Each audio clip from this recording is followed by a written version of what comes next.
Hi hello నమస్తే welcome back to our channel Leena home world. ఎలా ఉన్నారండి? అందరూ బాగున్నారా? ఇదైతే సాటర్డే మార్నింగ్ రొటీన్ అనమాట. మార్నింగ్ అయితే 4 o'clock అయితే లేచానండి. లేచి ఇంకా ఇల్లంతా కూడా క్లీన్ చేసేసుకొని ఇంకా బయట కూడా అంతా కూడా తుడిచేసుకున్నాను అనమాట. ఇంకా ఫ్రెష్ అయిపోయి ఇంకా దీపాంతులు అన్నీ కూడా శుభ్రం చేసేసుకొని వాటికైతే అన్నీ కూడా ప్రిపేర్ చేసేసుకున్నాను అనమాట దీపారాధనకి. ఇంకా అన్నీ ప్రిపేర్ చేసుకున్న తర్వాత ఇంకా లాస్ట్లో పిండి దీపారాధన చేసుకుందాం అని చెప్పేసి అయితే మైండ్కి థాట్ వచ్చిందనమాట. అంటే నేను ఇంతకుముందు అయితే ప్రతి వీక్ కూడా చేసుకునేదాన్ని, కాకపోతే కొన్ని మంత్స్ నుంచి అసలు చేసుకోలేదు.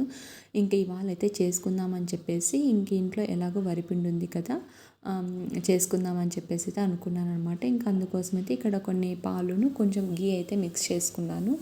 యాక్చువల్గా దీంట్లోకి బెల్లము, నాటి అరటిపండు కూడా మిక్స్ చేశారండి. ప్రజెంట్ నాతో అవైలబుల్ లేవని చెప్పేసి ఇంకా దీంతోనే కలిపేసుకున్నాను అనమాట. ఇంకా తర్వాత ఇలాగైతే దీపాంతుల కింద తమలపాకు అయితే పెట్టేసుకున్నాను అనమాట. పెట్టేసుకొని అయితే ఇంకా ఫ్లవర్స్ అయితే పెట్టేసుకుంటున్నాను. నేను పూజ అయితే చాలా సింపుల్గా చేసుకుంటానండి. ఉన్న దాంట్లో అయితే చేసుకుంటాను, ఎటువంటి అంగు ఆర్భాటాలు లేకుండా చేసుకుంటాను అనమాట. అలాగే ఇష్టం నాకు ఎక్కువ డెకరేషన్ చేయడము అలా ఏం చేయను అనమాట. నాకు ఉన్న దాంట్లో ఇలా సింపుల్గా పూజ చేసుకొని మనసు ప్రశాంతంగా ఉంటుంది అనమాట ఇలా చేసుకోవడం వల్ల.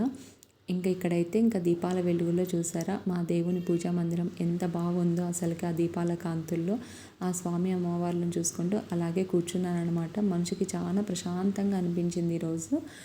ఇంకా తర్వాత అయితే ఇంకా శివయ్యకి అయితే అభిషేకం చేసేసుకొని హారతి అయితే ఇచ్చేసాను అనమాట. హారతి ఇచ్చేసిన వెంటనే ఇంకా బయట కూడా దీపారాధన అన్నది చేసుకున్నానండి. ఆల్మోస్ట్ టైం అయితే ఒక 6 అలాగైంది.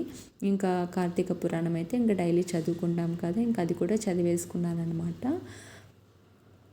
కార్తీక పురాణం కూడా చదివేసుకున్న తర్వాత ఇంకా డే అనేది స్టార్ట్ అయిపోతుంది ఇప్పటి నుంచి అనమాట. ఇంకంటే లంచ్ ప్రిపరేషన్స్ అన్నీ ఉంటాయి కదా, ఇంకా అవి వాటికి కూడా స్టార్ట్ చేసుకోవాలి కదా. ఇంకా టైం అయిపోయిందంటే ఫాస్ట్గా హడావిడి అయిపోతుంది అనమాట మార్నింగ్. అందుకోసం అని చెప్పేసి నేనైతే ఒక 15 to 20 minutes ముందే కూడా ఏ హడావిడి లేకుండా చేసుకోవడానికి ట్రై చేస్తానండి. ప్రతిరోజు కూడా హడావిడి చేసేసామంటే ఏదో ఒకటి మిస్ అవుతూ ఉంటుంది అనమాట. ఇంకా అందుకోసం అని చెప్పేసి ఒక 15 minutes ముందు లేవడము లేదా 1/2 hour ముందు లేవడం అలాగే చేసుకుంటూ ఉంటాను అనమాట. హడావిడిగా అయితే డే అన్నది స్టార్ట్ చేయను. అలా ఎప్పుడైనా చేశాను అంటే ఇంకా ఆ రోజంతా చికాగ్గా ఉంటుంది. ఇంక ఇక్కడైతే ఫస్ట్ కుక్కర్ పెట్టేసి రైస్ అయితే నానబెట్టేసాను అనమాట లంచ్ బాక్స్కి. ఇంకా బ్యాల్ అయితే పెట్టేసాను. కుక్కరు బ్యాళ్ళ రసం చేద్దామని చెప్పేసి బ్యాళ్ళు అయితే పెట్టేసి ఇంకా రసం పౌడర్ అయితే ఇక్కడ వేయించేసుకుంటాను అనమాట. ఇక్కడ వెజిటేబుల్స్ ప్రజెంట్ అయితే ఏం లేవన్నమాట. అందుకోసం బ్యాళ్ళ రసం అనేది ప్రిపేర్ చేస్తున్నాను. ఇంకా వీళ్ళ లంచ్ బాక్స్లోకి ఏ ఒక వెజిటేబుల్ అయితే కంపల్సరీ ఉండాలండి. అది వెజిటేబుల్ కనిపించాలన్నమాట వాళ్ళకి. ఇలా ప్లెయిన్ రసము అలా పెడితే ఒప్పుకోరనమాట. ఏదో ఒక వెజిటేబుల్ వెళ్ళాలి. ఆ వెజిటేబుల్ నుంచి ఉన్న విటమిన్స్ కానీ ఏవైనా కూడా వాళ్ళ బాడీలోకి అందేటట్టు చూస్తారు వీళ్ళ స్కూల్లో. ఇంకా కంపల్సరీ వెజిటేబుల్ కాబట్టి ఇంకా కొన్ని మునక్కాయలు అయితే ఉన్నాయి. ఇంకా మునక్కాయ సాంబార్ చేద్దామన్నా అవి ఎక్కడికి చాలవని చెప్పేసి ఇలా రసంలోకి అయితే మిక్స్ చేసేసాను. ఇంకా ఇక్కడైతే దంచుకున్నటువంటి ఆ పొడి కూడా వేసేసి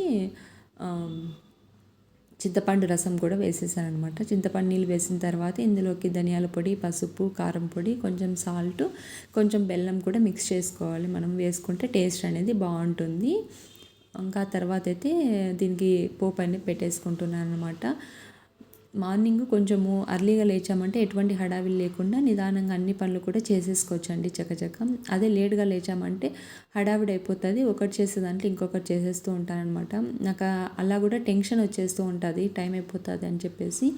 వీళ్ళకి ఒక 5 minutes లేట్ అయినా కూడా ఆ రోజు స్కూల్కి అలౌ లేదండి. ఇంక ఇంట్లోనే ఉండాల్సిందనమాట. అంత స్ట్రిక్ట్ అనమాట. ఇంక ఈ తర్వాత రసం అయిపోయింది. ఇంక ఇక్కడ లంచ్ బాక్స్ అయితే ప్యాక్ చేసేస్తున్నాను. ఇంకా ఈలోపు బ్రేక్ఫాస్ట్ కింద ఇడ్లీ కూడా పెట్టేశాను అనమాట అక్కడ. ఇంకా తర్వాత చట్నీ అయితే గ్రైండ్ చేసేస్తున్నానండి. టొమాటో చట్నీ అయితే చేశాను ఇవాళ. ఇంకా పల్లీలు అయితే లేవు అని చెప్పేసి టొమాటో చట్నీనే చేసేసాను. ఇంకా ఫస్ట్ బాబుకి అయితే బ్రేక్ఫాస్ట్ అయితే పెట్టించేసాను. నేను బ్రేక్ఫాస్ట్ ఏంటంటే ఫస్ట్ బాబు వరకు మాత్రమే చేసేస్తాను. ఇంకా ఆ తర్వాత నిదానంగా 8 after అంటే 8:30, 9 o'clock ఆ టైంలో మాకైతే ప్రిపేర్ చేసుకుంటాను అనమాట. ఇంక ఇక్కడైతే స్నాక్స్ కింద ఫ్రూట్స్ ఏం లేవని చెప్పేసి వడియాలు అయితే వేసేస్తున్నానండి, రసంలో తినేస్తాడని చెప్పేసి. ఇవైతే డీమార్ట్లో తీసుకొచ్చాను. బియ్యం వడియాలు చాలా టేస్ట్ ఉన్నాయన్నమాట. 1 కేజీనే తీసుకొచ్చారు. ఇంకా మళ్ళీ అనిపించింది ఒక 2-3 కేజీస్ తెచ్చుకున్నా బాగుండు అనిపించింది. ఇదేనండి ఇవాల్టి వీడియో. మరొక మంచి బ్లాగ్తో మీ ముందు ఉంటాను. నచ్చితే కనుక సబ్స్క్రైబ్ చేసుకొని లైక్ చేయండి. Thank you for watching. Bye. See you another video.